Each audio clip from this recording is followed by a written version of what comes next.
Welcome to the Stairway to Heaven. We're coming to you bringing insights into the ever-changing high-frequency currents now bathing the planet and their effect on us all. The source of vital information for the evolving human being. I'm Gwilda Wiyaka. Dark children. Hidden personas sabotaging our lives. In recent Stairway to Heaven episodes, I've referred to hidden coping mechanisms in the form of patterns, judgments, and beliefs that compromise our frequency. One of the most complex and energy-expensive coping mechanism is what I call dark children. Dark children come in many forms and vary in intensity, from simple programmed autopilot behaviors to alternative personas. They express when we're in threatening situations, whether real or perceived. Dark children most often result from people living in difficult situations as children with few options, although we can and do create them as adults should the need arise. When unable to change our difficult environment, we instead change our energetic format to cope with the situation at hand. Dark children form when part of our energy is taken offline to run a program designed to protect us from repeated injury. As an example, one of my clients was a very confident, capable, intelligent woman until a male in authority would aggressively question her. Then her brain would shut down, she'd stammer and stutter like a child and become totally unable to defend her position. Her father had been a domineering, dictatorial man who would interrogate her, blame her for things she had not done, and physically punish her for them. No matter what she said to defend herself, it fell on deaf ears. The harder she'd try to have her case heard, the worse the punishment. This set up a situation that as a small child she could not resolve. The dilemma was either being falsely accused and punished, or trying to defend herself, being accused of lying and punished more harshly.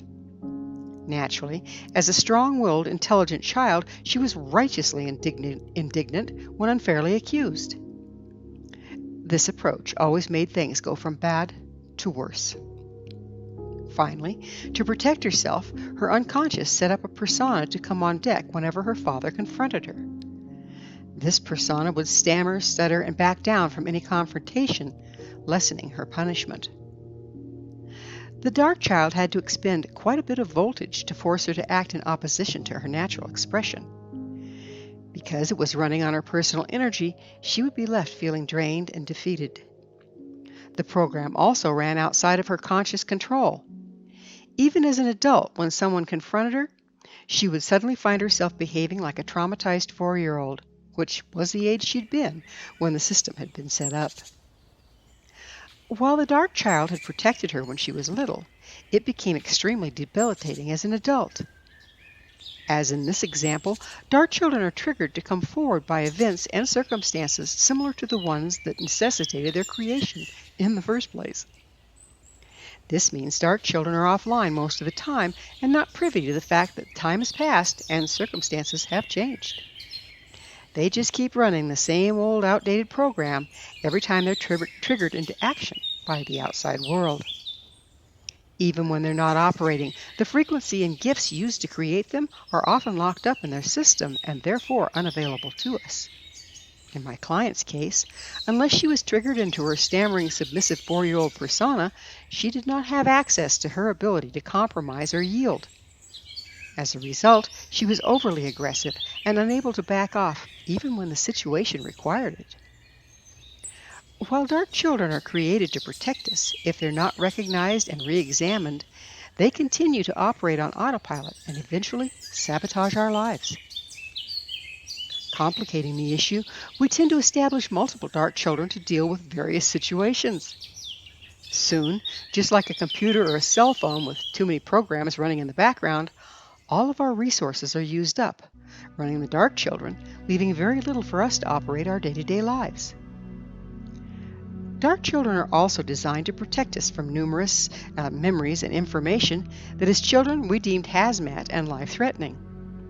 Unfortunately, they're often still running unnecessary interference in our adult lives. This not only squanders our personal frequency, but prevents us from accessing and healing the past damage that necessitated their formation in the first place. Dark children can also project traits and frequencies that repel the very things we need in our lives. Another of my clients grew up with an abusive, jealous older sibling that would attack her in private whenever she received love or special attention from others. This client developed a dark child that acted out, making her unlovable any time she ran the risk of getting positive attention that would draw the abuse. Sometimes dark children express as behaviors, but they also work on the frequency level to achieve their goal. In this case, the dark child sends out a frequency equal but opposite to the one that would draw praise. When the equal but opposite frequency is present, it just doesn't occur to the people around her to praise her. It simply cancels out the prompting to do so. In extreme cases, the frequency sent out by the dark child may even draw criticism and lack of acceptance.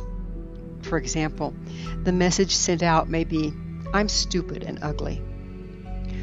When around someone whose dark child is projecting this frequency, you may find yourself thinking how stupid and ugly they are, even though your eyes tell you they're actually quite attractive and fairly intelligent.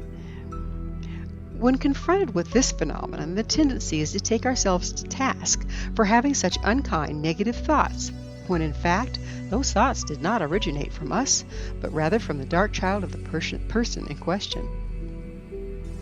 If you're around a person and suddenly get mental messages about them, whether positive or negative, when it's not the sort of thing you usually think, you're probably being energetically impacted by their dark child. The messages are not always negative. Sometimes dark child is set up to draw special treatment from others by appealing sexy and desirable. This often expresses in a person that can only get their needs met as a seductress rather than hitting things head-on or asking for what they needed. In shamanic circles, this is called casting an enchantment. The problem with enchantments is that they send out false messages. The person with the dark child on deck is probably unaware of the subtle messages and unwilling to deliver on them. They may wonder why the opposite sex is always hitting on them, totally unaware of the signals their dark child is sending out to that effect. Dark children can prod other people into acting out, then use the negative response to further solidify our belief systems. In this case, we might as well be wearing a kick me sign on our backside. The frequency our dark child is sending out prompts others to see us as scapegoats deserving of ill treatment. The dark child's goal is to confirm our belief that others are mean and unsafe to be around, rather than run the risk of trusting and being hurt yet again. This leaves one to wonder about the origin of many seemingly random thoughts and promptings. Could it be our mind is not as private a place as we imagine? How many messages do we receive from others and think they're our own?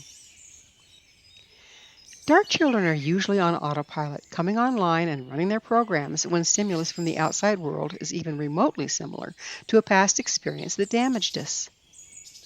We may find ourselves wondering why we do the things we do, yet helpless to stop doing it.